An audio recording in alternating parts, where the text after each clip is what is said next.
Hey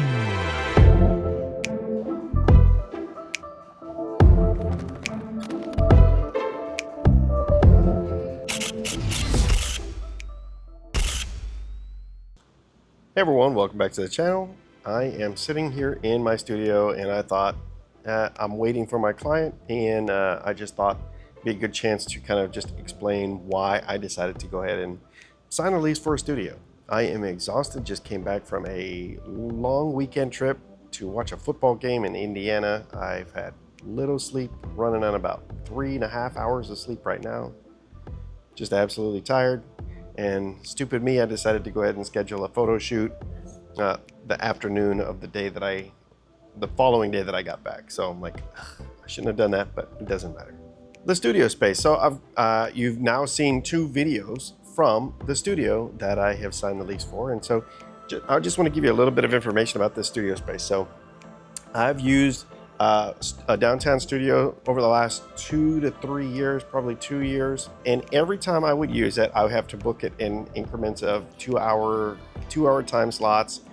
And the price typically was about $120 for 2 hours, which I didn't think was bad at all. And I absolutely love that studio. You've seen some of the work that I've done from that studio. The studio that I have at the house, again, you've seen photos from that. I've even shot YouTube videos from there. Was in my garage. And so really from mid-May to, here we are mid-September, and it's still too hot to shoot in there. And I would say that more than likely over the next month, it would still be a little bit too warm to shoot. So really from May to October, it's just too difficult to shoot in there. It's just too warm. I can do it, and I've done it. It's a little bit warm. So that's one reason why I've always used like a downtown studio in the summer. Plus it gives me a little bit of a different look for photos and stuff like that. So I had a photo shoot that I was trying to line up, and I went ahead and actually reserved the studio space that I've always used. But I had actually reached out to this studio here, and one of the photographers here that kind of runs this space. And I asked, if they rented out space, which they said no, but they said, hey, why don't you come down and take a look at it, and we can kind of discuss what they had to offer. I'm like, all right, I got nothing better to do, nothing to lose other than time. And it's a cool looking space from what I've seen. So I came over, as you saw in the 2 videos that I've done with Sayla and Jasmine. It's a gorgeous space, absolutely gorgeous space. It has some flaws, some issues, but it's a great space. And so what I don't know if I should actually say what I pay a month, but it's not bad. It is not bad at all. I'm actually going to go ahead and leave that out. I'm going to just leave out the price, but it's really not that bad. And really, one photo shoot a month in the studio would easily cover the cost of the studio space. And so that's kind of like, you know what, it would be cool to do. And so really why I decided to go ahead and pull the trigger was, I think I've been doing the same thing for like 3 to 4, 5 to 6 years. And I just wanted something a little bit different. I wanted a chance to tweak some of my work, maybe expand a little bit. I wanted to be able to offer something different than I've ever been able to offer. And this just was a good opportunity. Things kind of lined up for it. I didn't sign a 12-month lease. I only signed a 6-month lease, and some of that had to do with my wife just be like, what if you don't like it after 6 months? You don't want to be bound into that lease for a year, and I completely understand that. There really wasn't a financial benefit to do a 12-month as opposed to a 6-month, so 6-month it was, and really I just kind of use it as a testing out period. I've shot several different sessions here over the course of that time already. One of the big things is I actually wish that I could book more clients here. The thing is I think what I've really done is I've conditioned my audience, my clientele, that they get the experience of the outdoor photo shoot. They get the experience of that on location type thing. And so when I say, hey, we can actually come and shoot indoors and shoot in the studio, they're like, do you shoot there the whole time?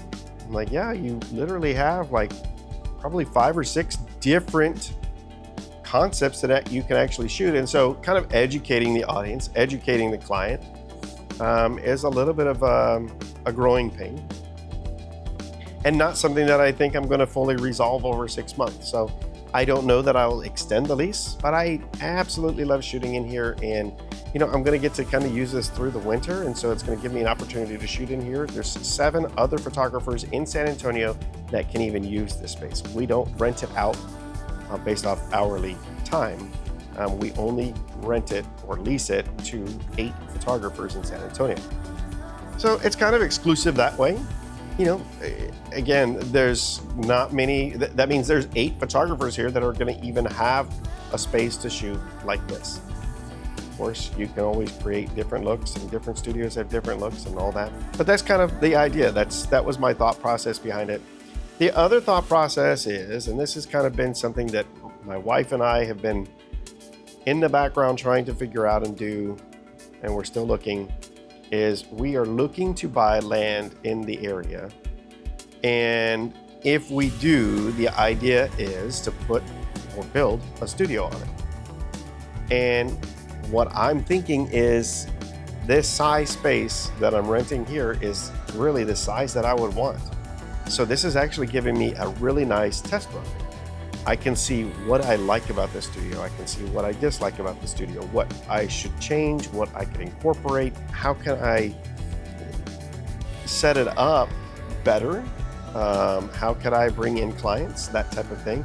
The thought is to also maybe rent the studio space or allow photographers to rent the studio space as well. So I'm looking to try to make a way to bring in an income in the studio without it just having to be me and my clients.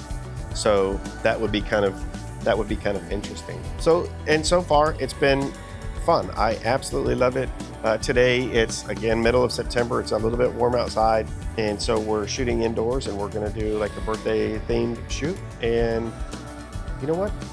It beats shooting outside. It really beats shooting outside.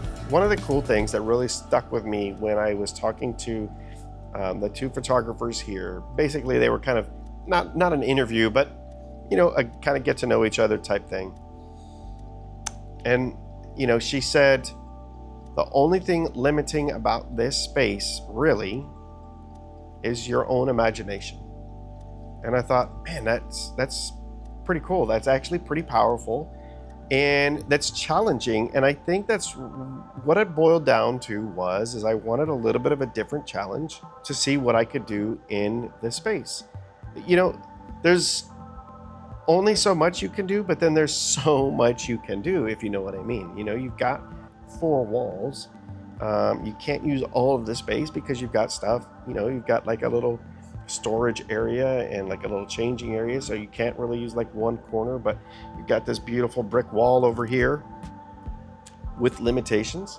It's an older building, so you've got AC unit, which is great, but it just leaks air really, and so we have to have portable AC units that are sitting in here, which means they've got a vent out through the windows, kind of making the windows unusable to an extent without a wide lens, or a wider lens. So typically, you've seen some of the photos. I'll try to get them linked up in here. Most of the stuff that I'm shooting along the windows is going to be with a 50 or wider, and probably a 50 because I want that separation still. I want to shoot wide open. The space is long enough for me to use an 85 millimeter if I wanted to use an 85 millimeter. I mean, it really is beautiful. I love the wood floor. You've got the white wall, you've got a gray wall, you get this textured wall right here behind me. You've got a white wall, brick wall on the other side. So again, a lot of options. It's kind of got some furniture that you can move around and make little sets and scenes with. So it's a really cool space, and really this whole video, I just kind of wanted to talk about what my thought process was and why I went ahead and decided to rent the studio space. And I would absolutely love to have my own studio space so that I don't have to rent or lease it out. Granted, that means I'm now paying for it. It's cool to be able to create in a different way. And that's really what I like. And that's honestly why I set up the garage studio. Is I'd done so much outdoors and I just wanted a different option. And the other cool thing is, say you've got headshot sessions. I've actually lost clients before because they were like, we don't want to come to the garage. But it seems weird to go to a garage for professional headshots. And I get that. I don't, but I get it. So if I say, yeah, absolutely, we can do headshots. I've got a studio downtown. Come right in, and it's professional looking. It looks great. So it just gives more of a professional appearance. So anyway, that's all I've got for this short little Friday video. Hopefully, it's just a nice little change of pace, I guess, from some of the other videos that I've done. But thank you so much for watching. These videos are super easy. They don't get a lot of views, but I'm still going to do them. They're a little bit easier for me to just continue to push out a little bit of information and maybe a little bit more insight into who I am. I've got a couple series that I'm doing, the editing series, the site survey or site location type series. So I'll probably start doing a couple more of those and get a couple more of those pushed out. But anyway, that's all I've got. Thank you so much for watching. If you like what you see, please like, comment, subscribe, share if you like my work. Go follow me on Instagram. I've got 2 different accounts. My main is j.allen_photographer because photography was already taken. So until next time, keep shooting.